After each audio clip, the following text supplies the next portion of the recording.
ለመላው የክርስትና እምነት ተከታዮች በሙሉ እንኳን ለጌታችን መድኃኒታችን ኢየሱስ ክርስቶስ የትንሣኤ በዓል በሰላም አደረሳችሁ እያሉ ከባህር ጠለል በላይ 2450 ሜትር ከፍታ ላይ በኤርትራ ሰሜናዊ ተራሮች አናት ደመናትን ተንተርሶ የሚኖር አንድ ድንቅ ዓለም አለ።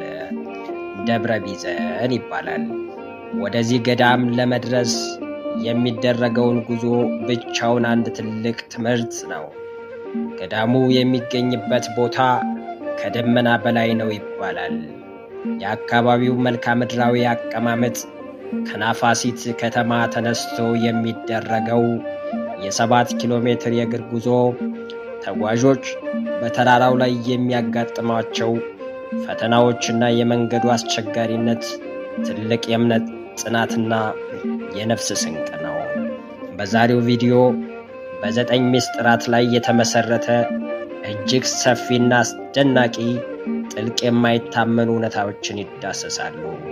የደብረ ቢዘን ገዳም። ዛሬ የምንወስዳችሁ ወደ ተራራ ሳይሆን የምድርና የሰማይ መገናኛ ወደሚባለው ከ600 ዓመታት በላይ በደመና ተሸፍኖ ወደ ኖረው ድንቅ ስፍራ ነው። በኤርትራ ሰሜናዊ ተራሮች ላይ የሚገኘው የደብረ ቢዘን ገዳም የሰው ልጅ ሊደርስበት የሚችለው የመጨረሻው የጽናት ጥግ ነው። በዚህ ረጅም ቪዲዮ እስከ ዛሬ ድረስ በብራናዎች ውስጥ ተቀብረው የቆዩ 9 አስገራሚ ስውር ምስጢራትን በዝርዝር እንመረምራለን። ይህ ጉዞ ለነፍስና ለታሪክ ማስታወሻ ነው። ቆዩ።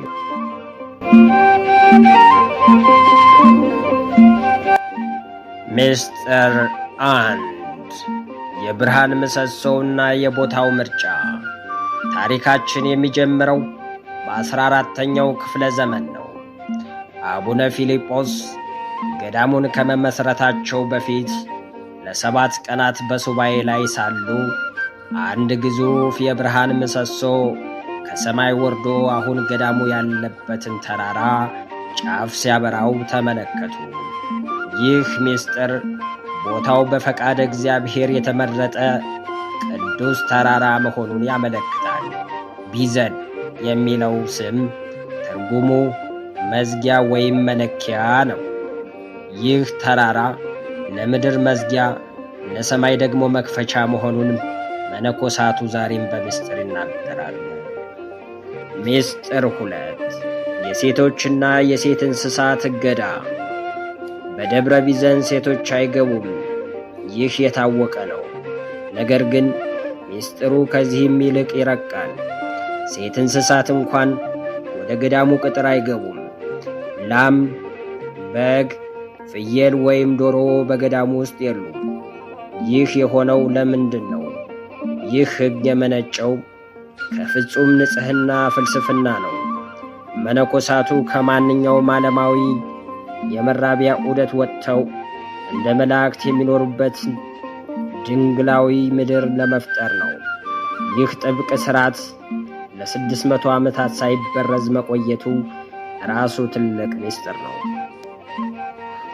ምስጢር 3 የጥንታዊው ቀለምና የማይጠፉ ብራናዎች።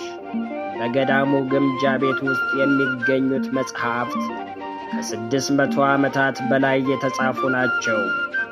የሚገርመው ግን ቀለማቸው ዛሬ የተጻፈ ይመስላል። መነኮሳቱ ቀለሙን የሚያዘጋጁት ከምስጢራዊው እጽዋት እና ከከበሩ ድንጋዮች ነው።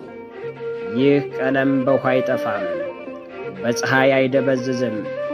የጥበቡ ምስጢር ከሊቅ ወደ ሊቅ በቃል ብቻ የሚተላለፍ ሲሆን እስካሁን ድረስ ዘመናዊው ሳይንስ ሊደርስበት ያልቻለው ጥንታዊ ኬሚስትሪ ነው። ምስጢር 4 የማይደርቀው የድንጋይ ላይ ምንጭ። በ2400 ሜትር ከፍታ ላይ ያለ ወንዝ የሚገኝ ውሃ። በሳይንሳዊ መንገድ እንዲህ ባለው ከፍታ ላይ ውሃ ማግኘት እጅግ አስቸጋሪ ነው።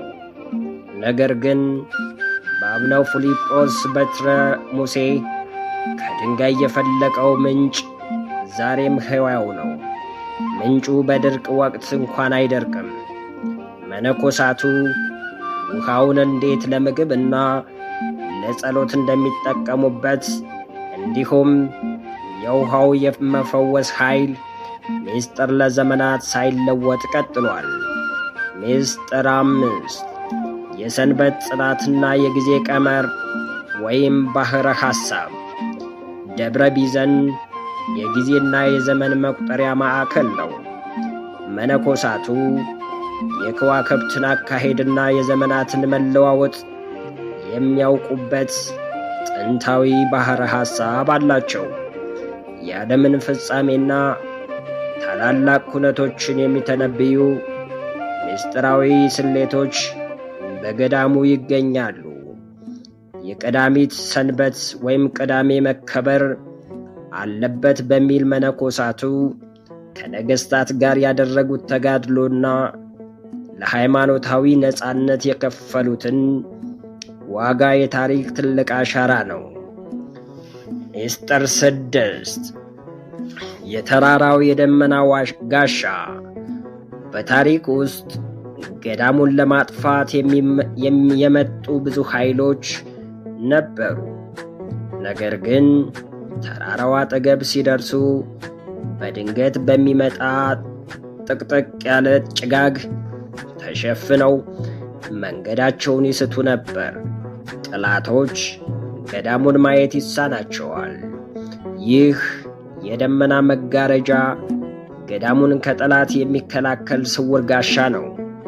የኦቶማን ቱርኮች፣ የደርቡሽ ወራሪዎችና የፋሽስት ጣሊያን ወታደሮች ገዳሙን ለመድፈር ያደረጉት ሙከራ እንዴት በተአምር እንደከሸፈ የታሪክ ድርሳናት ይመሰክራሉ። ምስጢር 7 የጋሻው ምስጢርና ስውራን አባቶች። በደብረ ቢዘን ተራራ ስር ያሉ ዋሻዎች ለመነኮሳቱ እንኳ ምስጢር ናቸው። እዚያ ውስጥ ለዘመናት በጾምና በጸሎት የሚኖሩ ስውራን ኢንቪዚብል ሄርሚትስ እንዳሉ ይታመናል። በኩለ ሌሊት መነኮሳቱ ለጸሎት ሲቆሙ ከተራራው ዋሻዎች ውስጥ እጅግ አስገራሚ የዜማ ድምፆች ይሰማሉ። መነኮሳቱ እንደሚሉት ቅዱሳን መላእክትና ቀደምት አባቶች አብረዋቸው ሲቀድሱ የሚሰማ ድምፅ ነው። ይህ ምስጢር ደብረ ቢዘን የምድርና የሰማይ መገናኛ የበረከት በር መሆኑን ያረጋግጣል። ምስጢር 8 የቆሎና የጽናት ምግብ። መነኮሳቱ የሚመገቡት ምግብ እጅግ አነስተኛ ነው። ይቆያሉ። አብዛኛውን ጊዜ በደረቅ ቆሎና በጥቂት ውሃ ብቻ ለሳምንታት ይቆያሉ። ምስጢሩ ግን ይህን አነስተኛ ምግብ ተመግበው እንዴት እስከ 100 ዓመትና ከዚያ በላይ በጤንነት ይኖራሉ የሚለው ነው። ይህ መንፈሳዊ ምግብ ስፕሪት ፉድ ይባላል። አካላቸው በጸሎትና በበረከት ስለሚታደስ እንደ ዓለማዊው ሰው ለምግብ ጥገኛ አይደሉም። ይህ ሰውነትን በሐሳብና በመንፈስ የመግዛት ጥበብ ነው። ምስጢር 9ና የመጨረሻው ደብረ ቢዘን የዓለም ሰላም መዝጊያ። የመጨረሻውና ትልቁ ምስጢር የደብረ ቢዘን መነኮሳት ስውር ተልእኮ ነው። እንደ አባቶች ትምህርት የደብረ ቢዘን መነኮሳት ጸሎት ባይኖር ዓለም በመከራ ትጠፋ ነበር። ገዳሙ እንደ መንፈሳዊው መከላከያ ሆኖ መዓትን ከምድር ላይ ይመልሳል ተብሎ ይታመናል። ደብረ ቢዘን ባይኖር ኖሮ ዓለም በክፋት ትጠፋ ነበር የሚለው እምነት የመጨረሻውና ታላቁ ምስጢር ነው። ምስጢሩን እንደያዘ ለዘላለም ይኖራል። የስውር ሐቃችን ማጠቃለያ ደብረ ቢዘን ከተራራ በላይ ነው። የጽናት የእምነትና የታሪክ መዘክር ነው። እነዚህ 9 ምስጢራትን የገዳሙን ታላቅነት ጥቂት ክፍል ብቻ የሚያሳዩ ናቸው። ለ600 ዓመታት ሳይለወጥ የቆየው ይህ የተቀደሰ ስፍራ ዛሬም ድረስ ለሚመራመሩ የታሪክ ተመራማሪዎችና ለመንፈሳዊ ሰዎች እንቆቅልሽ ሆኖ ቀጥሏል። የዛሬው ቆይታችን ይህን ይመስል ነበር። እናንተስ ስለ ደብረ ቢዘን ገዳም የምታውቁት ሌላ አስገራሚ ታሪክ አለ? በኮሜንት መስጫው ላይ አጋሩ። ቪዲዮውን ከወደዳችሁት ላይክ እና ሼር ማድረጋችሁ እንዳትረሱ። ለተጨማሪ ተመሳሳይ የታሪክና የመንፈሳዊ ትረካዎች ቻናላችንን ሰብስክራይብ አድርጉ። በሚቀጥለው ቪዲዮ እስከምንገናኝ ድረስ ሰላምና ጤና ከሁላችን ጋር ይሁን። ኢትዮጵያ ለዘላለም ትኑር።